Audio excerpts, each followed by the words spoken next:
Sans elle, la vie ne serait jamais apparue sur Terre. Mais d'où vient-elle? Si l'eau est indispensable à la vie sur notre planète, ça doit être pareil sur les autres. Alors c'est la première chose qu'on essaie de trouver. Et on en cherche notamment sur Mars. Il ne peut pas y en avoir sur cette planète, mais il y en a eu, il en reste des traces. C'est ce qu'on appelle une anomalie. C'est aussi un mystère. L'eau qui abonde sur la Terre pourrait-elle en effet venir de cette planète désertique ?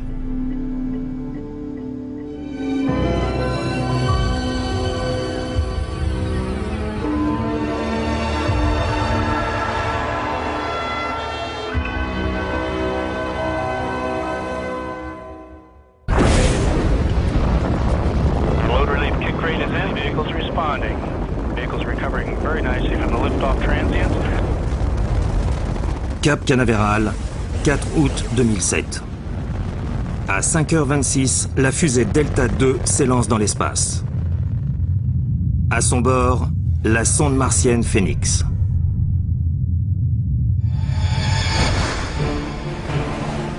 At this point, we have a strong signal from Phoenix via Odyssey. À Pasadena, les ingénieurs de la NASA sont anxieux. La mission coûte l'équivalent de 360 millions d'euros. All stations, we have confirmed crew stage separation and UHF signal acquisition via Odyssey. Atmospheric entry on my mark. 3, 2, 1, mark. Un voyage de 680 millions de kilomètres qui doit durer près de 10 mois. 1 minute since LOS, standing by for signal reacquisition. La sonde Phoenix va explorer les plaines arctiques de Mars à la recherche des ingrédients de la vie, comme le carbone ou l'azote, mais surtout l'eau. Touchdown detected. Landing sequence initiated. Elle doit tenter de prouver que la vie sur Mars est, ou a été, possible.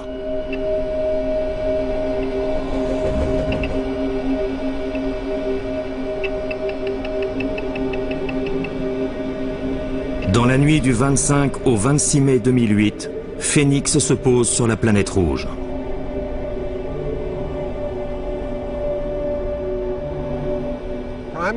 La mission principale de Phoenix consiste à explorer la zone arctique de Mars pour déterminer si la planète présente ou a autrefois présenté les conditions nécessaires à la vie. Une mission qui pourrait bien bouleverser notre appréhension du système solaire. Car si la vie existe sur Mars, peut-être existe-t-elle sur d'autres planètes encore.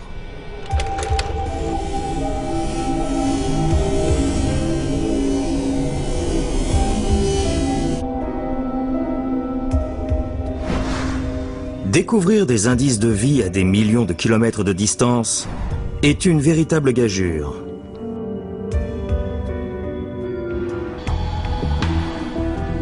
Phoenix n'a pas été conçu pour détecter la vie, mais pour détecter l'eau.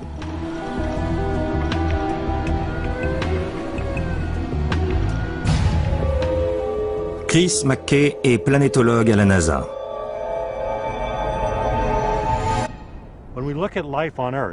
La biodiversité terrestre est extraordinaire.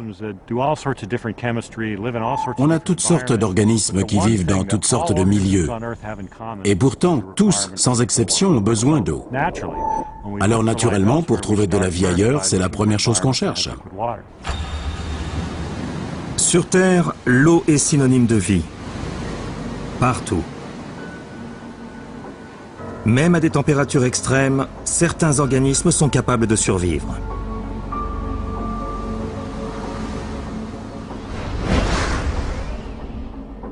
Mais pourquoi chercher sur Mars? C'est ce que nous explique le géomorphologue Victor Baker. Au début des années 1970, la sonde Mariner 9 nous a transmis près de 9000 photos de Mars. Beaucoup montraient de larges vallées et des sillons naturels. Ces reliefs ressemblent à s'y méprendre à ceux tracés par l'eau sur la Terre.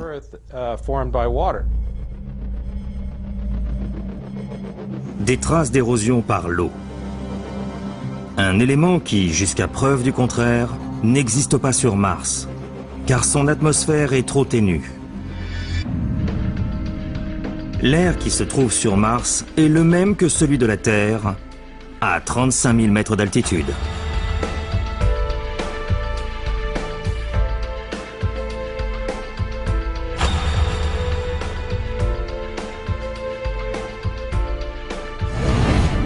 « 35 km, près de 4 fois la hauteur de l'Everest. L'atmosphère est la spécialité de Scott Rafking.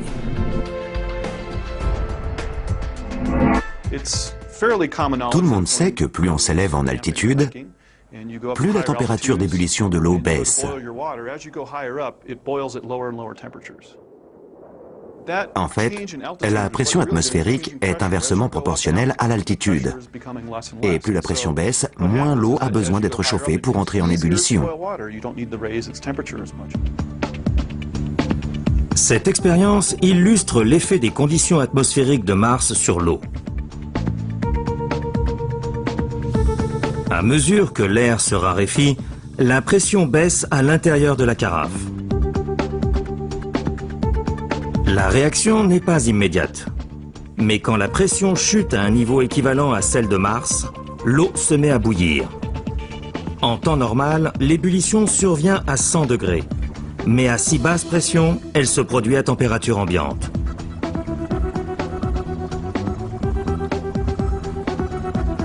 Sur Mars, l'eau bout à 10 degrés. Sur n'importe quelle planète, la stabilité de l'eau dépend de la pression atmosphérique. Et celle de Mars est si faible que l'eau entrerait aussitôt en ébullition et s'évaporerait.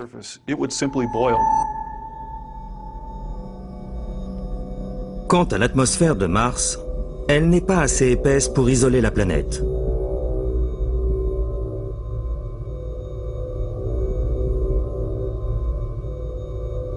Mars ne connaît que l'hiver. Les températures maximales ne dépassent pas les 20 degrés. Quant aux minimales, elles peuvent aller jusqu'à moins 140. L'extrême rigueur du climat martien pose un autre problème. Même si la pression était assez forte pour que l'eau ne bout pas, elle gèlerait immédiatement. Pourtant, ces reliefs semblent bien avoir été sculptés par l'eau.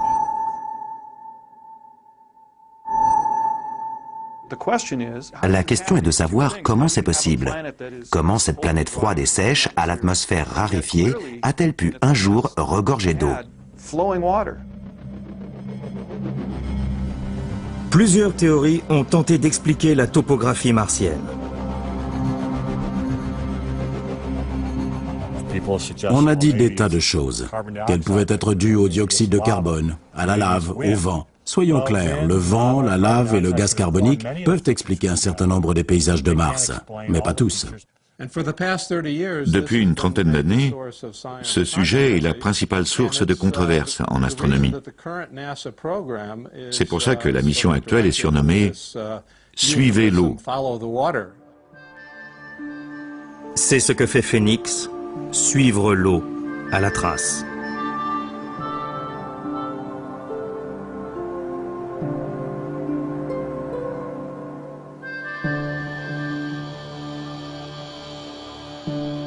La sonde Mars Global Surveyor est en orbite autour de la planète depuis 1997. En juin 2000, les scientifiques se passionnent pour certains clichés étonnants qu'elle a pris sur Mars. Celui-ci date de 1999.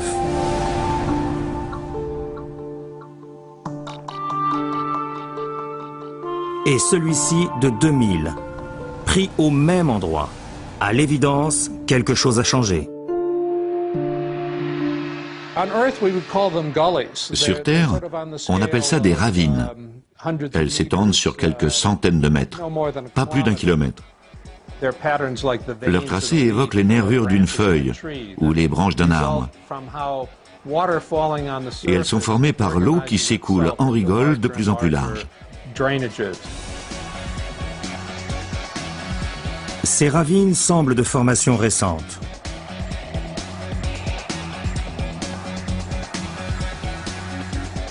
Elles sont apparues dans l'hémisphère sud de la planète, sur des pentes très peu ensoleillées, dans l'une des régions les plus froides de Mars.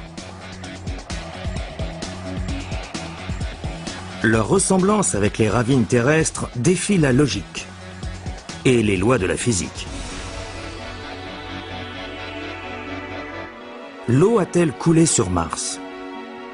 Y coule-t-elle encore?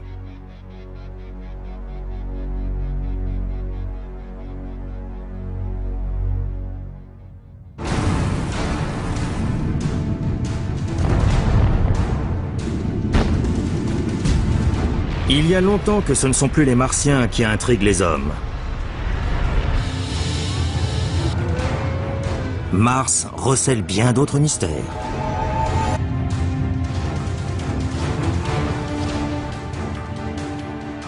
Des mystères comme cette pierre, par exemple, tout droit venue de Mars.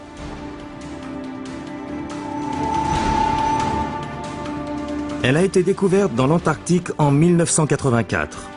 Elle mesure 15 cm de long et pèse plus de 2 kg. Son nom, la météorite d'Allen Hills. C'est l'une des 34 météorites martiennes retrouvées sur Terre.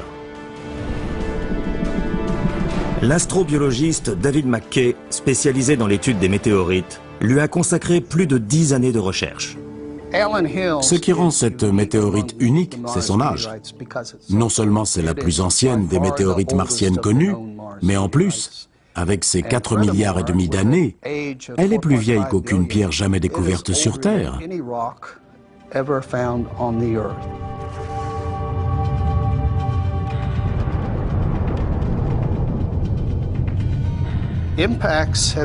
Pendant des milliards d'années, la Lune, Mars et tous les objets du système solaire ont été bombardés d'astéroïdes.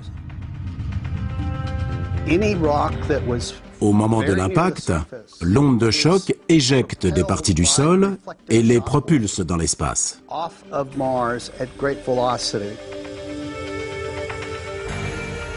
Pour gagner le cosmos, la roche doit s'échapper du champ d'attraction de la planète et donc fuser à près de 18 000 km/h. On pourrait comparer le phénomène à un trampoline. Quand vous sautez sur un trampoline, il rebondit en retour et vous envoie dans les airs. C'est la même chose pour les astéroïdes. Comme le trampoline, l'onde de choc propulse le bloc de pierre dans l'espace.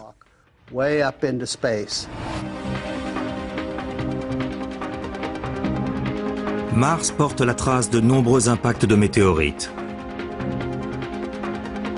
En comparant le spectre des minéraux qui composent la météorite d'Allen Hills aux données recueillies par les sondes, des chercheurs de l'université d'Hawaï sont parvenus à déterminer sa probable origine.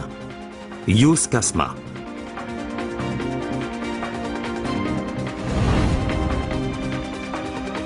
Yus Kasma fait partie de l'immense canyon martien baptisé Valles Marineris.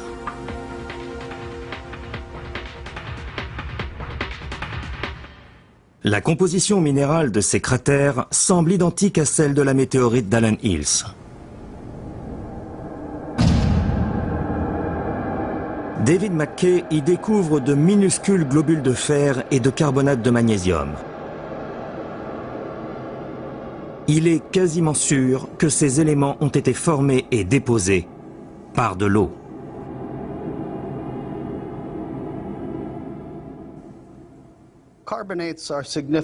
Les carbonates sont primordiaux. Ils nous indiquent qu'il y a eu de l'eau, mais surtout qu'elle était à température relativement basse. Pour McKay, c'est la preuve que l'atmosphère de Mars n'a pas toujours été telle que nous la connaissons et qu'elle pouvait conserver de l'eau à l'état liquide.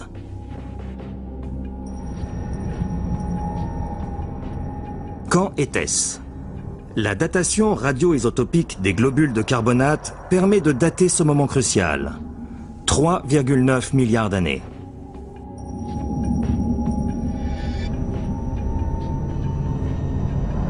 Une théorie aujourd'hui confirmée par les rovers, ces robots explorateurs de la NASA. En 2003, Spirit et son jumeau Opportunity sont envoyés sur Mars. Ils ont pour mission d'étudier et de caractériser le climat et la géologie de la planète et de traquer les signes d'une histoire aquatique à sa surface.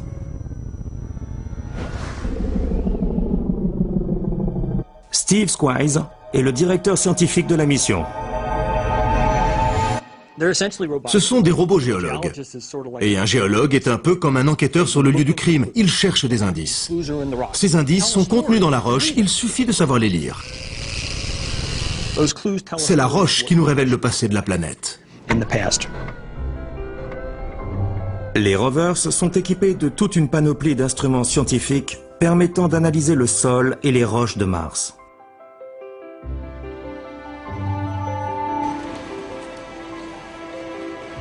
L'un des plus importants est une caméra panoramique stéréoscopique qui enregistre la texture et la structure du paysage martien.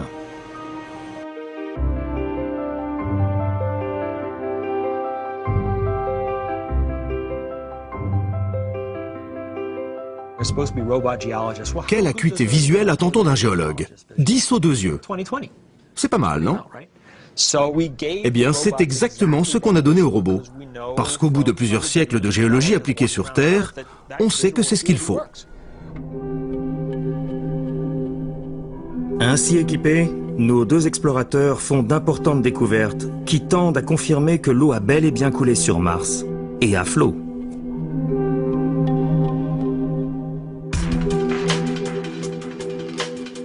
Meridiani Planum, site d'atterrissage du rover Opportunity en janvier 2004.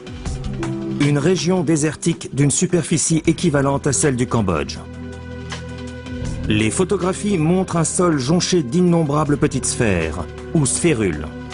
Les scientifiques de la NASA ont surnommé ces curieuses billes des myrtilles.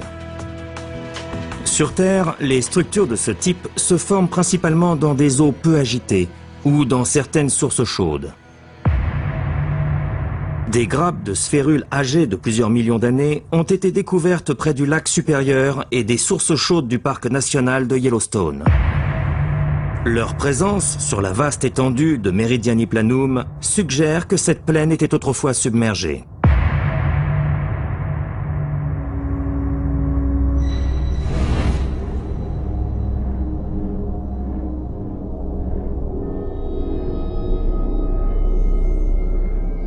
Ces clichés ont été pris par une caméra haute résolution embarquée sur la sonde européenne Mars Express. Ils révèlent une région ancienne où l'eau était presque aussi abondante que sur Terre.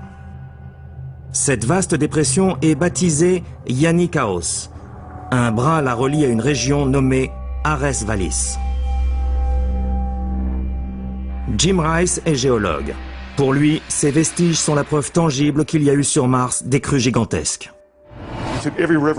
Imaginez que tous les cours d'eau de la Terre réunis débordent en même temps. Eh bien, certains des fleuves de Mars étaient 20 à 30 fois plus importants que cela.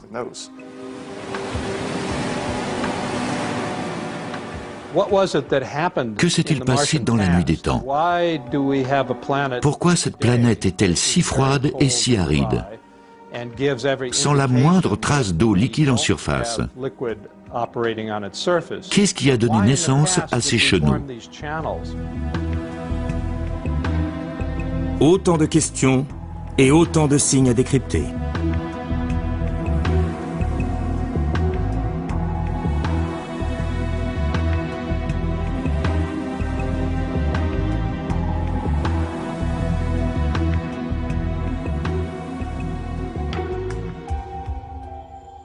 L'atmosphère de Mars a dû être plus chaude et sa pression plus élevée. C'est ce qui aurait permis à l'eau de se maintenir en surface à l'état liquide au lieu de s'évaporer. Dans les premiers temps de son évolution, Mars était nettement plus chaude en effet. Elle était bouillante.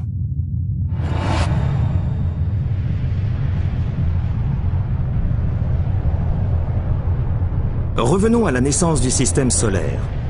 Il y a environ 4,6 milliards d'années, l'univers engendre notre Soleil. Autour de lui se forme le système solaire. La Terre et Mars ne sont encore que deux grosses boules de matière en fusion. elles font plus de 6000 degrés Celsius. Puis elles refroidissent. Peter Smith dirige la mission Phoenix depuis son laboratoire à l'université de l'Arizona. La Terre et Mars se sont formés à peu près au même moment, mais comme Mars est moitié moins grosse que la Terre, elle a dû refroidir plus vite. Comment Mars est-elle passée de l'état de boule de feu à celui de planète chaude et humide?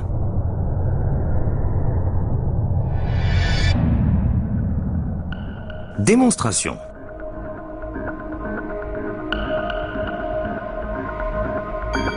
Ces sphères présentent exactement la même différence de taille qu'il y a entre Mars, ici à gauche, et la Terre, environ 2 fois plus grosse. Après les avoir chauffées à la même température, nous les laissons refroidir naturellement.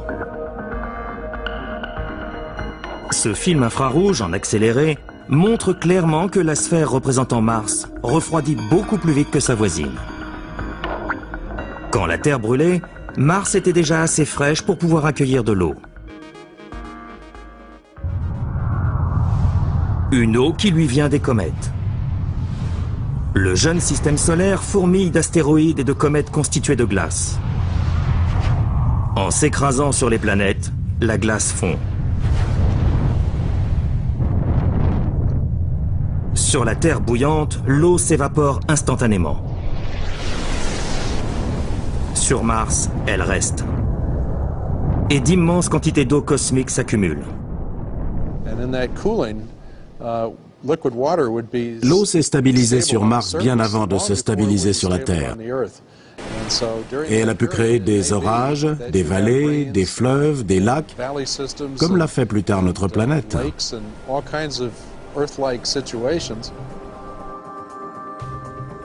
Il y a 3,9 milliards d'années, Mars présentait un climat et une atmosphère propres à conserver de l'eau à sa surface.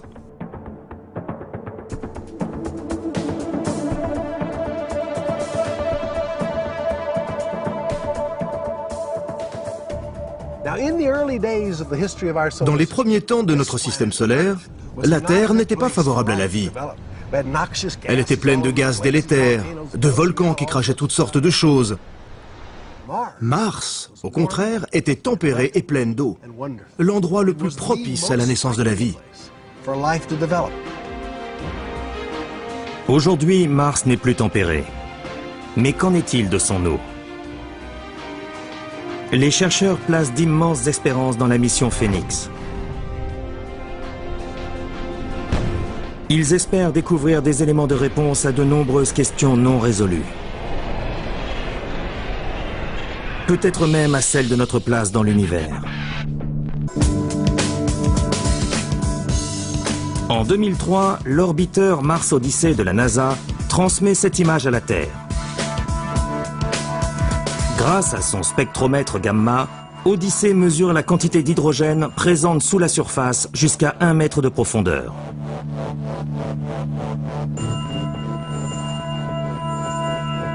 Ici, la partie bleue, la plus riche en hydrogène, pourrait révéler la présence d'un immense lac gelé.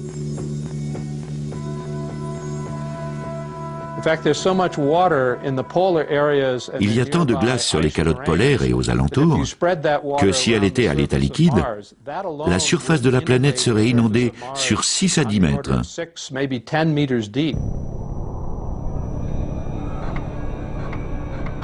Phoenix doit confirmer que cette région riche en hydrogène se compose bien d'eau gelée.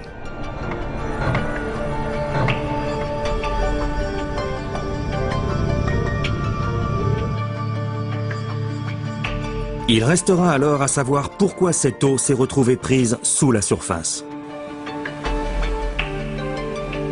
Certains experts évoquent l'idée d'un changement climatique. Comment se serait-il produit ?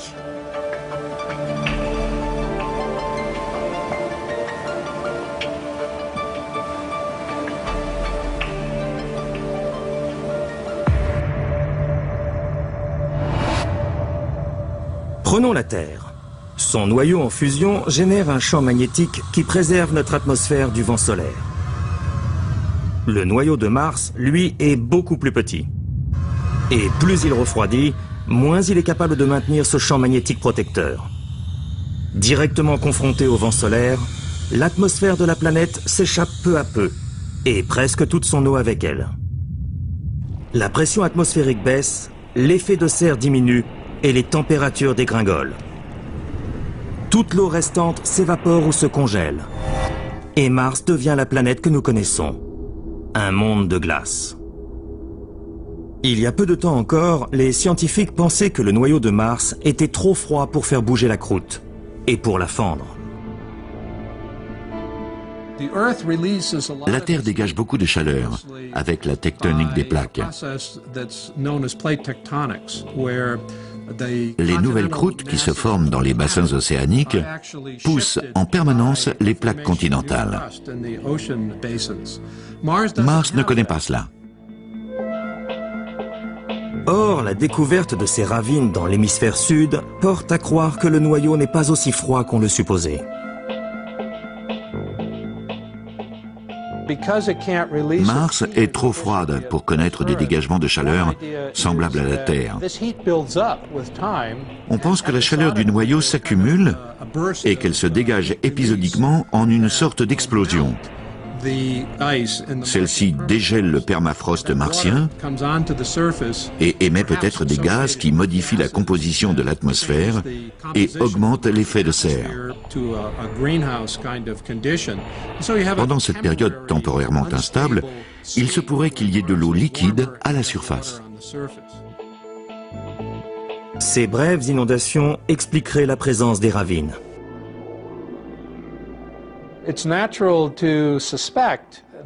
Il est logique de penser que ces écoulements d'eau sont liés à des épisodes volcaniques récents. Mais ça reste un mystère. Phoenix est là aussi pour le résoudre. La sonde a été conçue pour découvrir de la glace et pour analyser sa composition. Cela permettrait de reconstituer l'historique de la glace martienne et d'expliquer comment l'activité géothermique et le changement atmosphérique ont pu affecter l'eau présente autrefois.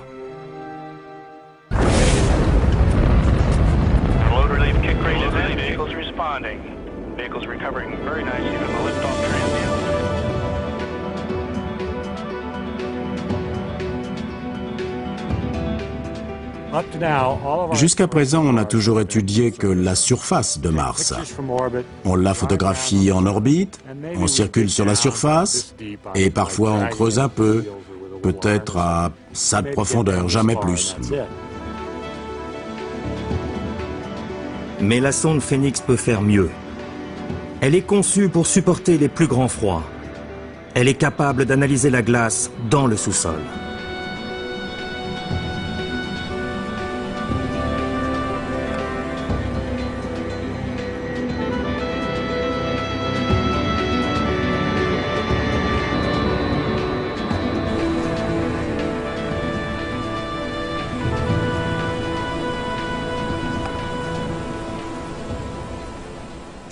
Une fois posé sur Mars, Phoenix s'est mise à creuser. La sonde est équipée d'un bras excavateur capable de creuser jusqu'à 90 cm de profondeur, là où devrait se trouver la couche de glace. C'est son outil le plus précieux.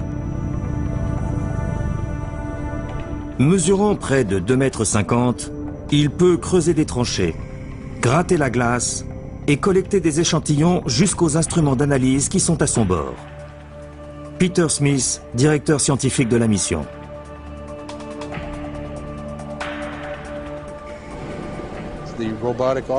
Lui faire creuser la surface est une sacrée prouesse technique, parce qu'il est commandé depuis la Terre, à 150 millions de kilomètres de là. Ce n'est pas si facile d'actionner son bras à partir de la caméra embarquée. C'est comme de conduire un semi-remorque pour la première fois. L'engin fonctionne, mais apprendre à le manœuvrer, c'est une autre histoire.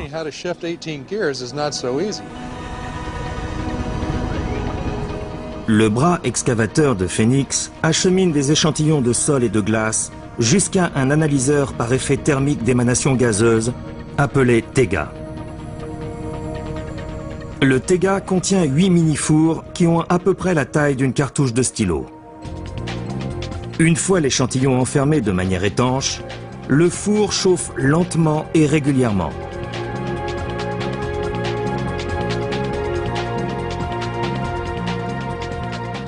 À mesure que la température augmente jusqu'à atteindre 1000 degrés, la glace et les autres éléments volatiles qui composent l'échantillon se subliment.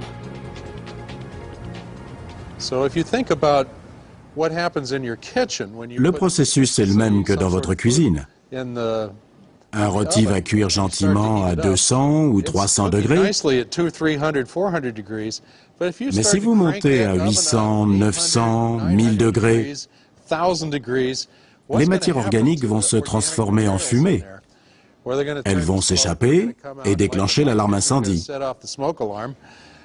Eh bien, c'est à peu près ce que fait le Tega. Entre 900 et 1000 degrés, les échantillons de sol et de glace dégagent différents gaz. Un spectromètre de masse analyse ces derniers. Il recherche d'infimes quantités d'hydrogène, d'oxygène, de carbone et d'azote, les ingrédients de la vie. Mais chacun des 8 fours ne peut être utilisé qu'une seule fois. La sonde doit donc prélever des échantillons à 8 profondeurs différentes.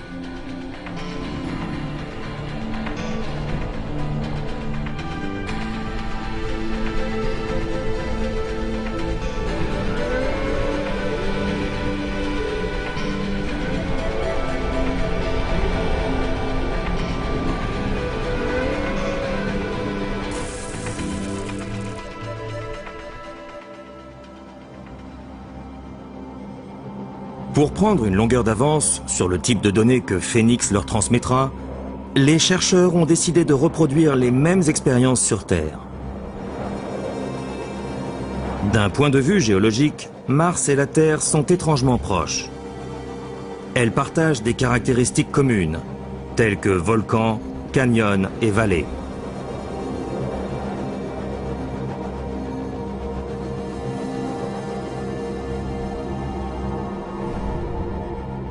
Voici l'endroit le plus martien de la Terre, l'Antarctique.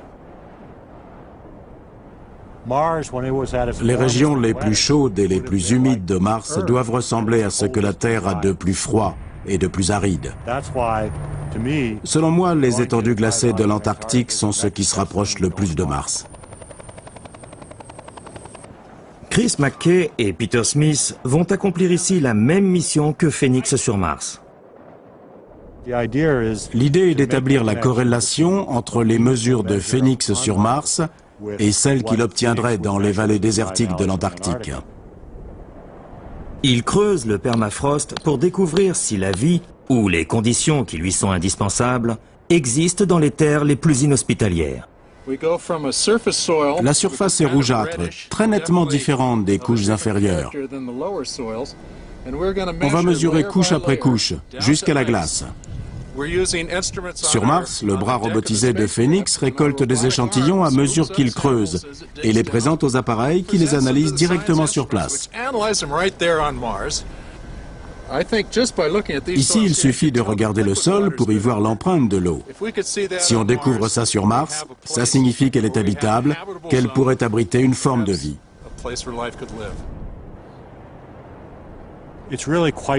C'est prodigieux ce qu'on peut découvrir dans les vallées désertiques et dans le Haut-Arctique. La vie est capable de se contenter d'eau liquide en quantité infime et temporaire. Comme leur nom l'indique, les extrémophiles sont des micro-organismes qui prospèrent en milieu extrême. Les premiers ont été découverts dans les années 1960 dans l'un des geysers du parc national de Yellowstone. On en trouve également au fond des océans, dans des milieux hypersalins et même dans les eaux saturées d'uranium qui avoisinent les centrales nucléaires. Mais ce sont les psychrophiles, qui résistent au froid rigoureux de l'Antarctique, qui intéressent nos chercheurs.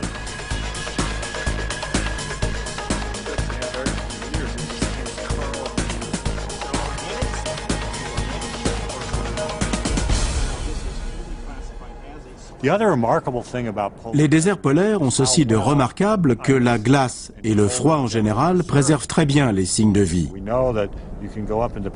Le permafrost sibérien conserve des mammouths congelés depuis 10 000 ans ou plus.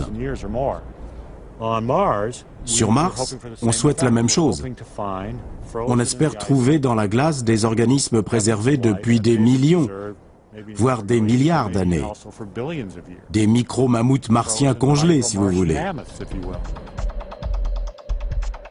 Non seulement Phénix peut détecter les changements atmosphériques et climatiques, mais il est capable d'identifier des matières organiques.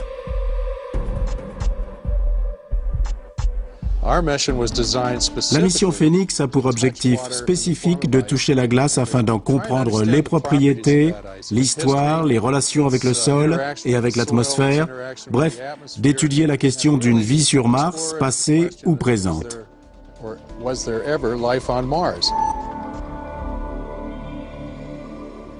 En d'autres termes, les scientifiques aimeraient que Phénix trouve du carbone, de l'hydrogène, de l'oxygène et de l'azote. Si on découvre qu'il y a eu sur Mars des matières organiques, des sources d'énergie et de l'eau, on sera bien obligé de se dire que c'est une planète habitable qui a peut-être abrité une forme de vie. L'avancée scientifique la plus significative de Spirit a eu lieu 1200 jours après sa mission, qui ne devait durer que 90 jours. Début 2007, Spirit tombe en panne. Une panne bénigne, mais elle fournit sans le vouloir la meilleure preuve à ce jour que Mars a pu abriter la vie. Sa roue avant droite ne tournait plus. Mais on continuait à le faire rouler. Donc cette roue creusait un sillon en traînant dans le sol. Et par-ci par-là, une chose intéressante est apparue au fond du sillon. Après analyse, un échantillon de la Terre découverte par la roue bloquée présente des résultats inattendus. Elle se compose à près de 90% de silice pur. Ça a été une découverte totalement inopinée. Une aubaine. Si cette roue ne s'était pas coincée, on n'aurait peut-être jamais rien su. Cette précieuse trouvaille atteste la présence de l'eau. Sur Terre, pareille concentration de silice ne se trouve qu'en deux endroits. Les sources chaudes ou les fumerolles. Deux milieux qui bouillonnent d'eau et de vie. Sur Terre, la silice se trouve dans les sources chaudes ou dans les fumerolles très riches en vie microbienne.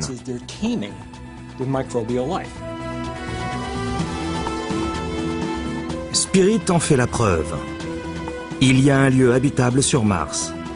Un lieu où des extrémophiles auraient pu proliférer et qui prolifèrent peut-être encore. Et rappelons-nous qu'un autre témoin vient étayer cette hypothèse. La météorite d'Allen Hills, âgée de 4 milliards d'années. Elle comporte des structures que certains interprètent comme la première preuve tangible d'une forme de vie sur Mars.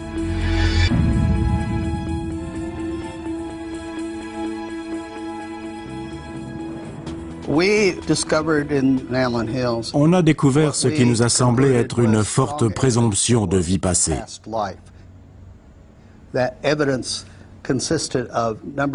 Il s'agissait, primo, de minuscules traces similaires à celles que laissent les fossiles sur Terre.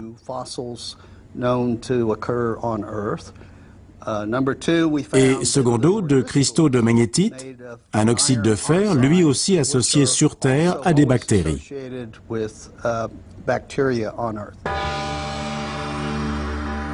Pour Mackay et son équipe, la météorite d'Allen Hills porte la preuve d'une vie passée sur Mars. Lorsqu'il l'annonce en 1997, la communauté scientifique reste sceptique. La présence des fossiles dans la météorite martienne reste sujette à caution. Ce ne sont pas vraiment des structures biologiques, seulement des petites choses rondes et ovales. N'importe quelle pierre examinée à cette échelle peut présenter des petites formes rondes et ovales sans rapport avec la biologie. Mais la silice découverte par Spirit rouvre le débat sur les micro-organismes martiens.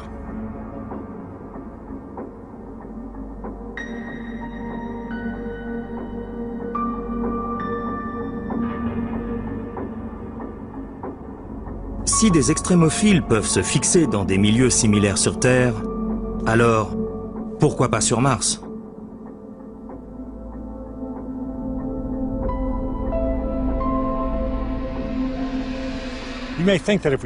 Certains peuvent penser que si les seuls êtres vivants qu'on découvre sur Mars sont des microbes, ça n'a aucun intérêt. Mais ces microbes pourraient contenir le potentiel d'une vie aussi riche et complexe que celle de la Terre. Tout comme un gland est un chêne en puissance, un seul organisme martien pourrait contenir en puissance des écosystèmes complexes, des animaux, des plantes, et pourquoi pas une intelligence de type humain. Même si sur Mars ce gland n'est pas devenu chêne, ça nous indique tout de même que dans d'autres mondes, sur d'autres étoiles, la vie a pu se développer. Qu'on n'est pas seul. Quel enjeu pour la sonde Phoenix ?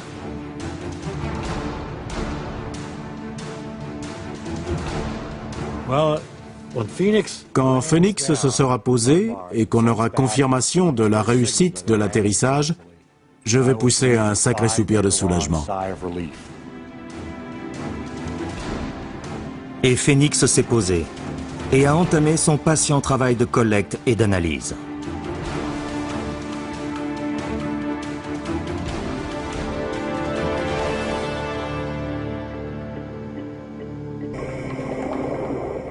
La vie sur Terre est-elle un prodigieux hasard? Une chance estimée à 1 sur 10 puissance 24? Ou la vie apparaît-elle dès que les circonstances y sont propices? Phoenix a emporté vers Mars autant d'interrogations que d'espoir.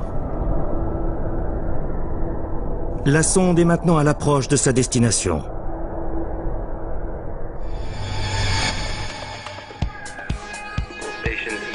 At this point, we have a strong signal from Phoenix via Odyssey. Combien d'heures de travail? Combien de compétences réunies? Combien d'espoir à nourrir?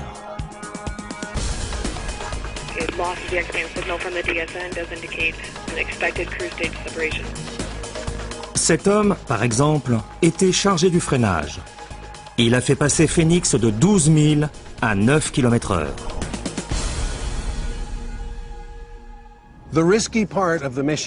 La partie délicate commence à l'approche de Mars. Quand on entre dans l'atmosphère, le processus de décélération commence.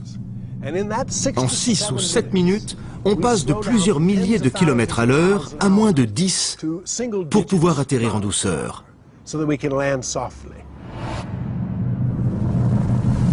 Entrée, descente et atterrissage. 3 phases critiques que Gentry Lee a dirigées sans la moindre défaillance.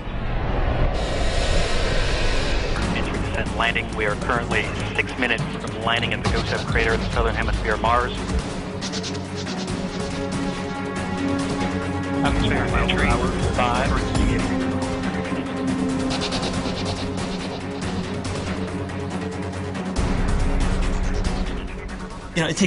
Il y a 6 minutes entre l'entrée dans l'atmosphère et l'atterrissage.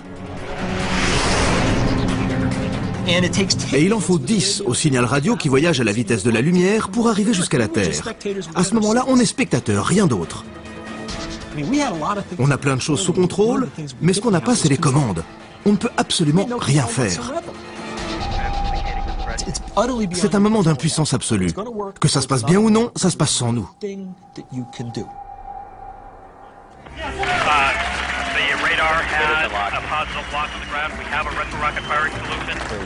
Les rovers, déjà, avaient ouvert la voie. Ils étaient arrivés sur Mars sans encombre.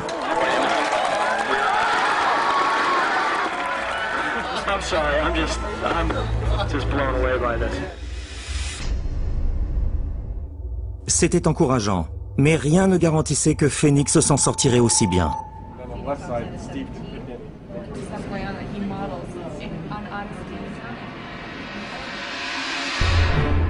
On savait bien sûr que la friction avec l'atmosphère ferait ralentir la sonde à 1200 km/h. D'abord, le bouclier thermique convertit cette incroyable énergie cinétique en chaleur. Ça représente 99% de la décélération. Ensuite, un parachute s'ouvre, qui va encore réduire la vitesse de 99%. L'efficacité du parachute était cruciale. Les rovers déjà en avaient un. Mais ils avaient aussi un airbag pour amortir leur chute.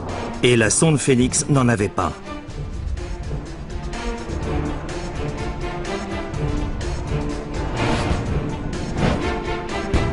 Tout était prévu.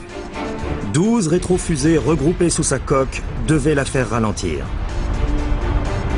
Dans les 34 dernières secondes de descente, ces rétrofusées devaient s'allumer pour faire atterrir la sonde en douceur à 9 km/h à peine. Or, la NASA avait déjà utilisé ce système de rétrofusée en 1999 sur la sonde Mars Polar Lander. Et l'atterrissage avait mal tourné.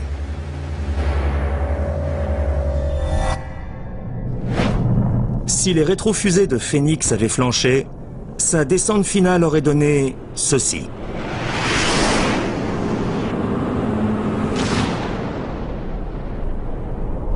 Mais tout était prévu.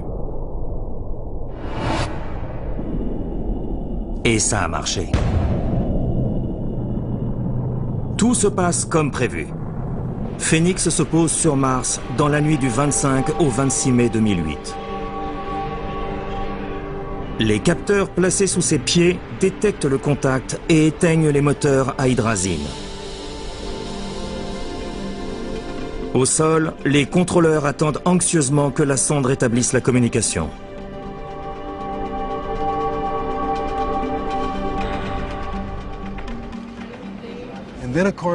Ensuite, bien sûr, vient le moment où il est trop tard pour poser des questions. Est-ce que le radar a bien vu le sol? Est-ce que l'ordinateur a bien interprété les données? Est-ce que les rétrofusées ont bien fonctionné? Je veux savoir. Il y a quelqu'un? Répondez vite! Et la sonde Phoenix a répondu. Elle va donc poursuivre l'une des plus grandes quêtes de tous les temps. Celle d'une vie possible ailleurs que sur Terre.